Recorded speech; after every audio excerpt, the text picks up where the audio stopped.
The Tom Woods Show, episode 1946. Prepare to set fire to the index card of allowable opinion.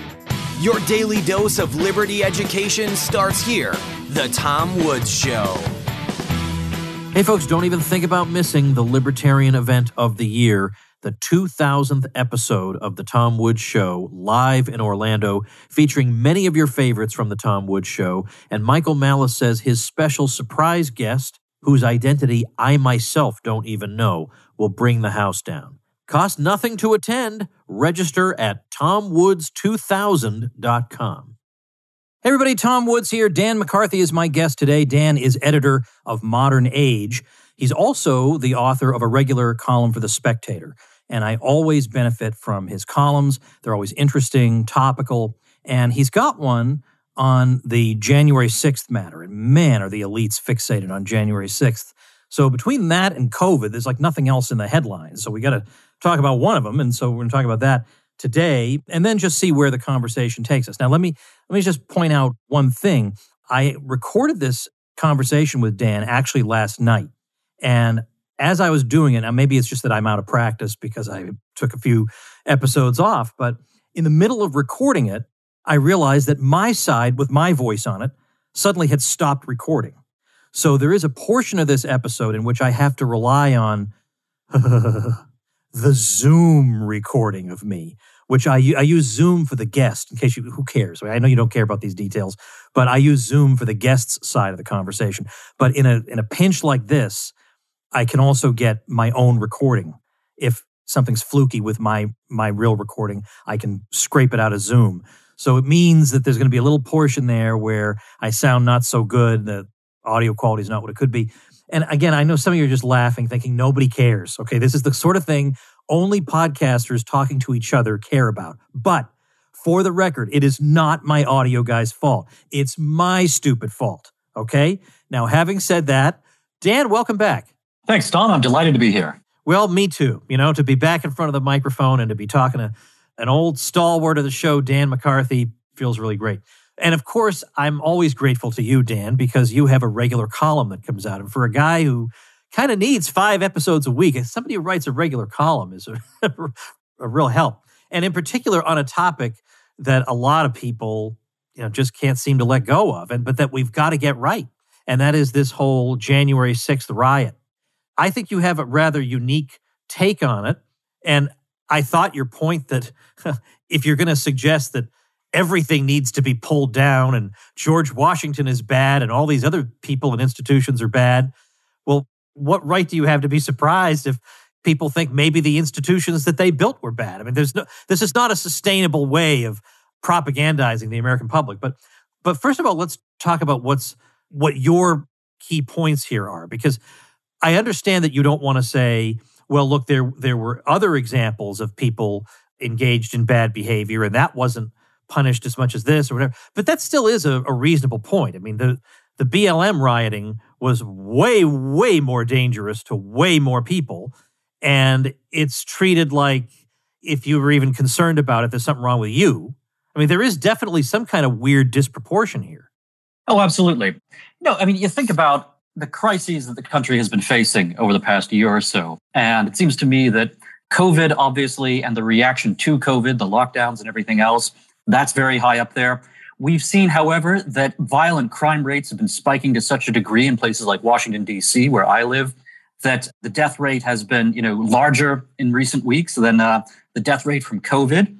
So you would think that if you're taking on the most important matters that are facing the country right now, you'd be putting the priority on freeing the country, putting the priority on healthcare, and putting the priority on fighting the crime in our streets, which is taking the lives of dozens, hundreds of Americans, perhaps every weekend. And instead, we have the Congress having hearings about and trying to create commissions about, basically constructing political show trials, all about the January 6th riot, which led to the death of one person as a result of the riot itself. A few people died because they had, just poor health in general, and they keeled over in the midst of the excitement. But only one person was actually killed as a result of the riot. And that person, of course, was one of the rioters, one of the protesters, Ashley Babbitt. But somehow this incident is the thing that commands the attention of Nancy Pelosi, not only of Nancy Pelosi and the Democrats in Congress, but of course of the entire propaganda apparatus that supports the Democratic Party and the American left. What explains this misplaced priority? And it seems clear to me that it really is a crisis of legitimacy. It's the fact that Pelosi and the ideological left behind her, they understand that they simply do not have the support of the American people, despite having, squeaked through in the last election and held on to the majority in the House of Representatives. The Democrats and their liberal friends, their progressive left friends rather, in the wider world, they are terrified of losing power. They can feel their grip slipping, even at the same time as their own hard left wing is demanding more and more critical race theory and more, transgender radicalism and all kinds of other things. So the Democrats, I think, are in a sort of point where they're facing extinction if they can't, sort of successfully push back against Republicans and against people who are just turned off by their own party. And if the Democrats can't do that by demonizing all Republicans, all Trump voters as being sort of insurrectionist, fascist, whatever you want to call them, if the Democrats can't succeed in demonizing their opponents like that, then their own party's first of all going to face a rout in next year's midterm elections. And in the long run, I think it's going to face a tremendous crisis because the Democratic Party puts on a facade of being, the party of an avuncular Joe Biden. But in reality, it's the party of a really radical cultural and economic left. I'm looking at also Peter Van Buren's recent article on the subject of January 6th. I'll link to both of them at tomwoods.com/1946. And see, Dan, I deal with a problem that you happily have just emancipated yourself from by just ignoring it, which is the libertarian movement. I have to deal with those people. I don't have to. I choose to for some reason. Self-hatred. I don't know why. But I see people who are, who fashion themselves as being kind of respectables among libertarians. And even now, what is it, August? I still see them tweeting about the dangers and the terrors of January 6th. So these are people who reliably buy into the regime's narrative. Every single time they buy into it. Now, sometimes that means they have to apologize later. Oh, maybe Iraq wasn't responsible for, all this stupid nonsense. But man, do they go for it time and again. And now to observe what's happening, whereby the priority now of law enforcement is going to be increasingly domestic terrorism and demonization of people with alternative views, the kinds of things that were done using social media to try to track down who's connected to what allegedly right-wing group.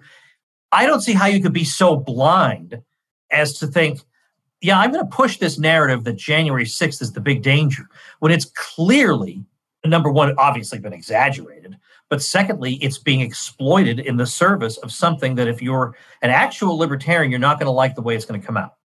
That's right. Even if you want to make, the narrowest possible sort of rule of law arguments based upon January 6th and the response to it, the things that the government is doing here and the things that the Democrats are doing as a party are an absolute, travesty of the rule of law and of any kind of procedural norms.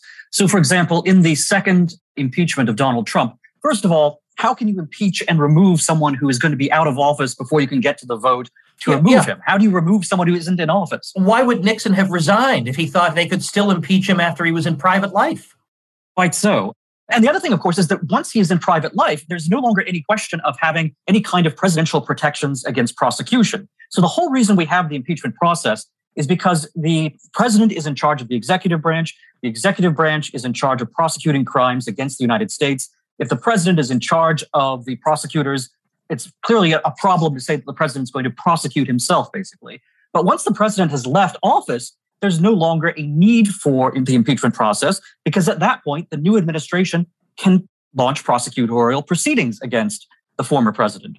The fact that the Democrats haven't done that is, of course, because there is no criminal case that could be made against Donald Trump based on what led up to January 6th.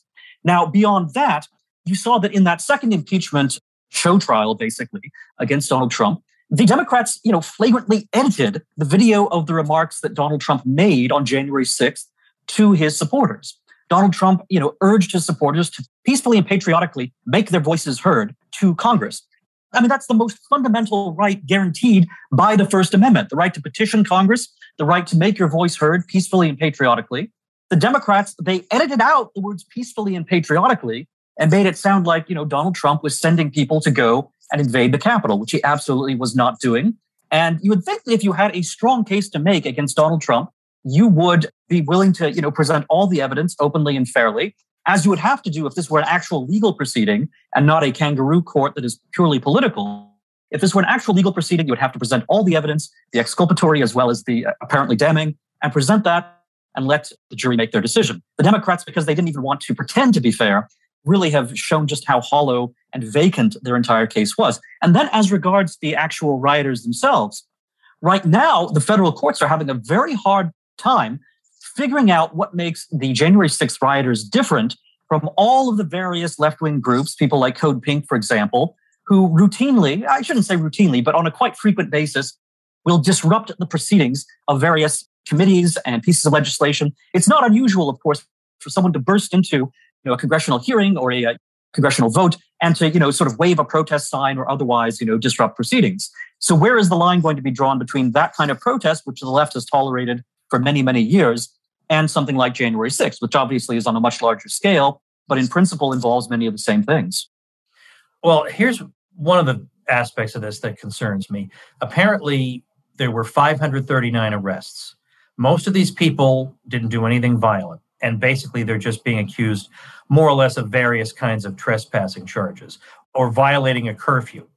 And yet, almost all of them, and this is in Van Buren, almost all of them have been denied bail and are being held in solitary, locked down 23 hours a day. Now, if this were, and by the way, I'm not saying it would be a bad thing. If this were happening to, let's say, foreign Muslims or something, well, I would be against that too, okay, as virtually everybody would. But it would be much more fashionable to be against it, and so more people would be. Instead, I hear not a word about this from either official libertarianism or the ACLU, even though the ACLU says prolonged solitary confinement is torture and certainly should not be used as a punitive tool to intimidate or extract cooperation. But this is obviously a political prosecution, and Biden's attorney general is the one making the decision about jail conditions. These kinds of things are actually happening. Then we get that story about the Lego set. The guy built a Lego set. It turns out he hadn't even built it. The box is still sitting in his house. You can buy it on Amazon. To me, I cannot come up with, and again, I know this is not your problem to solve, Dan. I cannot come up with a charitable explanation to account for why anybody who is either libertarian or right of center would for a second be buying into this, this was a terrible assault on our sacred whatevers, when we see what's really happening to these people and the demonization and the bias and the political prosecutions and the agenda for the future. I don't get it. I mean, you really crave respectability that much? Yeah, you would think that if libertarians, even the most beltway-based and, respectability-craving libertarians, you would think that if libertarianism is worth anything at all, it is worth the defense of the little guy against the state. It's worth the defense of the First Amendment, and the rights to petition Congress, the rights to, speak and to protest. These are things that in every other circumstance, Beltway libertarians are not only going to defend them, but they're going to defend them to the absolute maximum. Whereas here, not only are they not taking that kind of radical First Amendment line, no, they're not only totally indifferent to what the procedural violations or the sort of harsh conditions the rioters are being confronted with right now in detention. The Beltway libertarians are hyping the idea that this was an existential threat to the country as a whole, and that basically there is a justification for further restrictions upon the liberties of not just these rioters, but of anyone who has dissenting views about, Joe Biden, about the 2020 election, about the way in which the federal government uses its power, and the way in which the cultural left, independently uses its strength. As you've alluded to, there is this push afoot to try to create, first of all, they want to nationalize the U.S. Capitol Police Force, which is already, it doesn't have quite the same degree of accountability that an ordinary civil police force has. They want to increase its scope to give it a certain amount of sort of national reach. And just basic questions of the rule of law and the place of our liberties and the place of our liberties vis-a-vis the federal government, right? The idea that we have the ability to speak out against anything that the government is doing. Our libertarian friends in the Beltway are sort of indifferent to or actively hostile to these principles. So it's really just revealed what a sham a lot of sort of respectable libertarianism is. All right, before we continue, let me take a brief minute to say a word for our sponsor, BitTrust IRA. The cryptocurrency world has gotten a bit more user-friendly, but it can still be intimidating for beginners. And for folks who are thinking it would be wise to diversify their portfolios with an asset like Bitcoin, well, how do you go about doing that? And the answer is with the help of BitTrust IRA, because they will help you seamlessly and securely add cryptocurrency to your portfolio. They store your private keys in nuclear bunkers with military-grade encryption. They have a 24/7 trading platform with no minimum investments and unlimited trades, plus a team to help guide you along the way if you have any questions. They also offer the lowest trading fees in the industry. So go to bittrustira.com/woods today to learn more. And for a limited time, BitTrust IRA is waiving the sign-up fee for Tom Woods Show listeners. That's a $50 value. That's bittrustira.com/woods. BITTRUSTIRA.com/woods. You know, Dan, this is kind of unrelated to what we're talking about, but I'm just looking at the state of the country right now. It just seems like just over the past 2 weeks, things have gotten so much worse in so many ways with COVID and vaccine passports in New York City. And now they're thinking about San Francisco. You can't go to a restaurant without a vaccine. And the thing is, I think there are a lot of Americans who support that. There actually are a lot of Americans. So when I look now at all these big issues, like not occupational licensing or things nobody cares about, but issues that really will get you hated in the media. You cannot rely on the Republican Party on anything that involves potentially being hated in the media. Thomas Massie doesn't care, apparently. He's actually gotten much, much tougher, clearly, over the past couple of years. But whether it's the January 6th commission or it's the vaccine passports or it's all these threatened restrictions and changes and whatever in perpetuity, I just feel like I'm sitting here helplessly hoping the Republican Party does the right thing. What is your thought about all this? Well, I agree with you. The Republicans are absolutely the weakest possible read against any of these kinds of arbitrary abuses of power. And I share your very dim view of the Republican Party. And yet we've been put in a position where it seems as if, the Republicans, as pathetic as they are almost the only force that could possibly even slow down, let alone really resist the kind of arbitrary strength that's being used against us. So it's terrible, but it does show that there is at least a minimum amount of value in having some degree of political competition in our system. And of course, this too is something that's being attacked. It's one reason why the Democrats are eager to change the rules for voting to make sure that they can limit the possibility of Republicans actually being able to leverage elections to put up a resistance to this comprehensive power that the progressive left wants to wield, not only in government, but also in private institutions and big tech, and also, by default on the streets, right? So I think one problem that libertarians have to confront right now, and this is not just the sort of beltway and respectability craving libertarians I'm talking about, but all libertarians, they have to think about what happens when the coercive power of the state is used in cooperation with the arbitrary power that free institutions are able to apply. Obviously, an institution like Google is not going to be able to coerce you actively the way that the state can do, but also because Google is not bound by the First Amendment or by any number of other restrictions upon the state, which, in terms of the state's own legitimacy, the state has to at least pretend to abide by those things, or else it's going to face much stronger opposition from the people. Because the private sector is not subject to any of that, the private sector is able to get away with a lot more without generating the same kind of resistance. And it's why you see a lot of respectable libertarians and others who are willing to defend any kind of censorship being practiced by Google or Facebook or Twitter or other social networks. And then the third component here is that you have actual criminal activity, whether it's hackers attacking alternative social media like Gab or like Parler, or whether it's street criminals who are being sort of unleashed upon, ordinary Americans and who are not being, Americans are not being protected by government. Instead, you have this situation where government is being used to prosecute Americans who try to protect themselves with firearms against criminal mobs. All of this is moving in the same direction. And all of it is moving towards, sort of teaching the American people who's really in charge. And who's really in charge is the aggressive, progressive left. And Americans, you're not allowed to defend yourself. You're not allowed to use your political rights, either, in terms of organizing to, elect officials who might be less bad, or in terms of going and petitioning Congress, all of these, sort of basic rights and liberties, First Amendment and Second Amendment, are under constant attack and are being eroded. And it just shocks me that people who profess a concern for liberty don't see how these, state and private and criminal elements can be welded together into a single force, which can then become an overwhelming assault upon our liberties. Right, right. So here's the way I am looking at things right now. Right now, when it comes to opinion molding, we know how the media operates. We know the entertainment world. They're all a bunch of clones of each other. Nobody wonders what they think about anything because they already know. And yet all it would take. Now, by the way, I don't want to disparage somebody like Rand Paul or Thomas Massie. They've been absolutely heroic, and I've written about that multiple times. But neither one of them is really the man of the hour, ultimately, in terms of rallying the American people. They're doing great work. All we need are a handful, even one cultural figure to stand up and say, there are millions and millions of us who are deeply unhappy about what's going on right now, and particularly with COVID, and they're never going to let it go.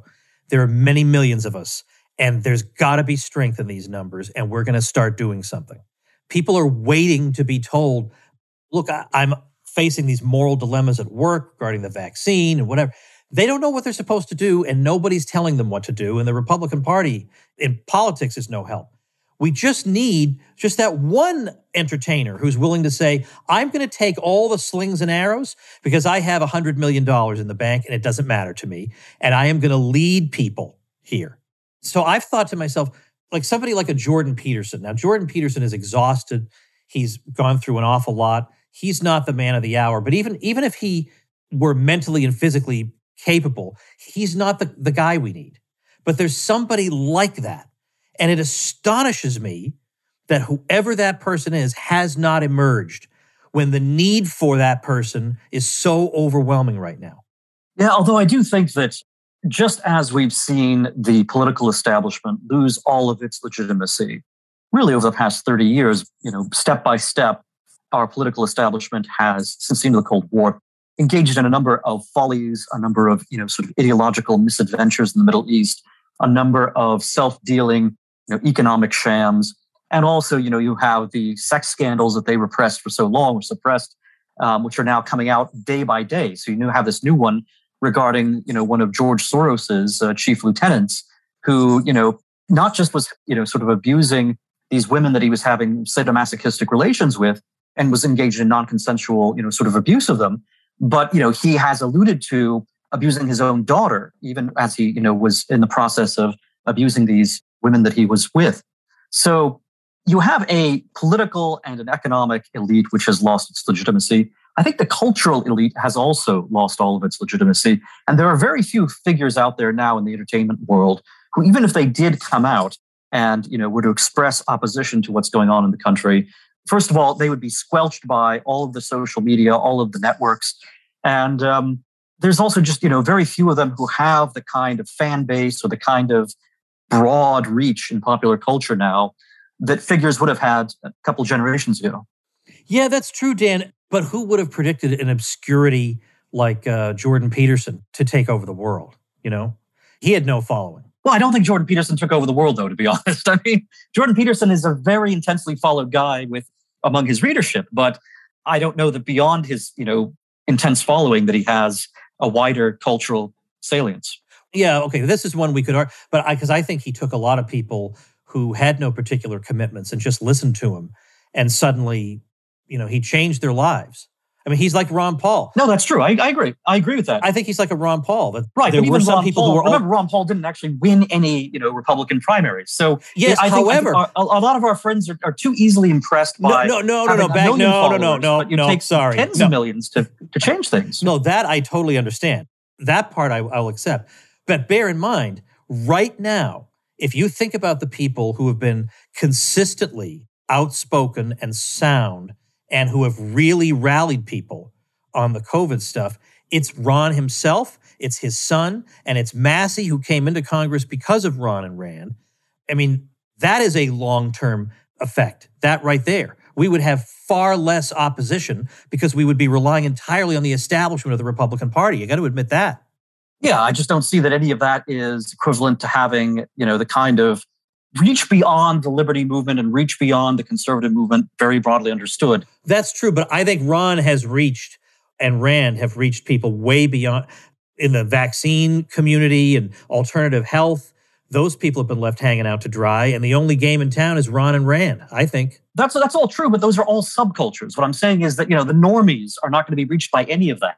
And there was a time, 30 years ago when I think that, an Arnold Schwarzenegger perhaps was someone that, everyone had seen in movies, and therefore a celebrity like that taking a political stand on something would have really broken through to a lot of people who otherwise were completely oblivious, and tens of millions of people like that.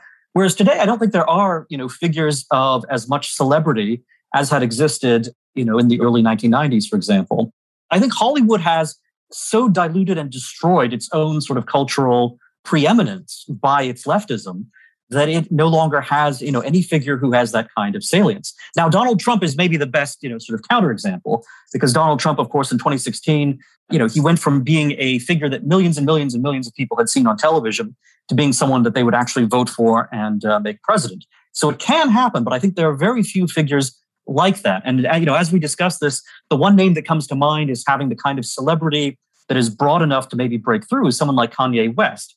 But I think it's immediately obvious what kinds of character assassinations would take place against Kanye West if he were to speak out on something like this. I mean, you already saw it just with his dabbling in being a little bit friendly to Donald Trump.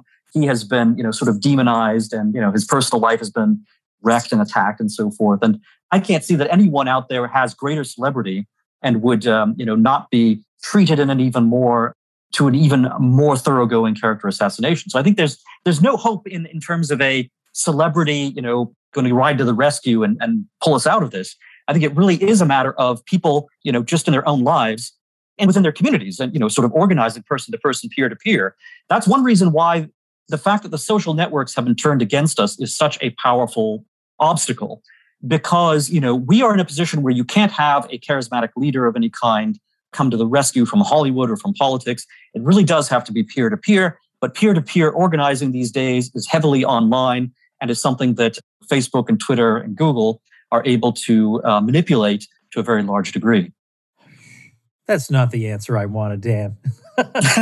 I'm sorry. It's very pessimistic, I realize. On the other hand, I mean, the decay of legitimacy that you're seeing, in all of these cultural institutions as well as political ones, I think that is slowly moving the American public to a point where they, are just willing to throw the bums out. They just need to have instruments that will allow them to do that, both, in the private sector, to replace Hollywood, replace the social networks with something. And it's very hard to do when you've got a rigged financial system and you've got political power being used to reinforce the cultural power of these institutions. But slowly, I think it's happening. I think that entropy is a force that the progressive controlling left cannot possibly overcome. Well, I'm hopeful for that too. Can you tell us, what do you have cooking that's interesting for us in Modern Age, the journal that you edit? Well, we've had a couple of essays recently on the American economy and the extent to which it may be rigged, the extent to which it may or may not be delivering for ordinary Americans and their families. You've got a lot of ferment right now on the American right, both in terms of libertarians who are looking at the system and saying, gee, maybe this is not, a free market system after all. Maybe this is not something we want to defend root and branch. And then you have a number of thinkers on the right, people like Orrin Cass, for example, who, take a more benign view of the state and think the state is able to, come to the rescue of American families. So there's this interesting debate going on as to what kind of economy we actually have. We had several essays on that topic in the current issue of Modern Age. We'll have several more in the next one as well. Beyond that, we'll be looking more and more at this way in which progressivism is able to use a combination of state power and private power, and also a certain amount of influence from Antifa and other, criminal elements out there to create a complex of power that privately or just using, sort of elections. But you actually need to have a right, a movement for freedom that is able to comprehensively battle this comprehensive alliance on the left. Well, we're going to leave it there. I'm going to link, of course, to both your column on the January 6th episode and to modernagejournal.com. I'll link to those at tomwoods.com/1946. I appreciate you coming on to, help me get the show back revived and going again after my temporary absence. And I just wish it could be, again, I feel like half the time I talk to people like you, I'm talking to you like it's a funeral, where you have to say, I wish it could be under different circumstances that we meet, but unfortunately, these are the times we're living through, and I appreciate you helping us navigate. Thanks, Dan. Well, it's great to have you back, Tom. And, I think shows like yours are actually a tremendous source of hope. And that there are, again, you can't look to a single figure like a Jordan Peterson, perhaps. But I think that, podcasts and, sort of larger networks of knowledge that are being created by people who are willing to resist the centralization of all of this overwhelming power. I think these, sort of broad distributed networks of thinking, and your show is, one of the prime nodes here, they really are going to win the battle in the long run. It is going to be a long fight. Well, I really appreciate that you just said that, because I'm feeling very demoralized lately, and to feel like I'm playing at least a small part in this is encouraging. And same to you, Dan. Thank you for what you continue to do. Thanks, Tom. All right, everybody, we are just about at that time again. That is back to school time of year. So if you are thinking about taking the plunge with homeschooling, you should seriously consider the self-taught Ron Paul curriculum, which I helped create. I've made hundreds of videos for it, teaching history to your kiddos. So check that out. And of course, if you're thinking of joining it, you have to join through my link in particular, because if you just go to the Ron Paul curriculum website, you're just going to get the curriculum, and that's fine, but you won't get any of my bonuses. So you got to join through me. You get $160 worth of free bonuses. I've got all kinds of great goodies that you cannot get from anybody except from me. So my link that you want to join through is ronpaulhomeschool.com. So always remember that, ronpaulhomeschool.com. Go do that. Spend the weekend checking that out, and I will talk to you soon. Become a smarter libertarian in just 30 minutes a day. Visit tomwoods.com to subscribe to the show for free, and we'll see you next time. Like the sound of The Tom Woods Show? My audio production is provided by Podsworth Media. Check them out at podsworth.com.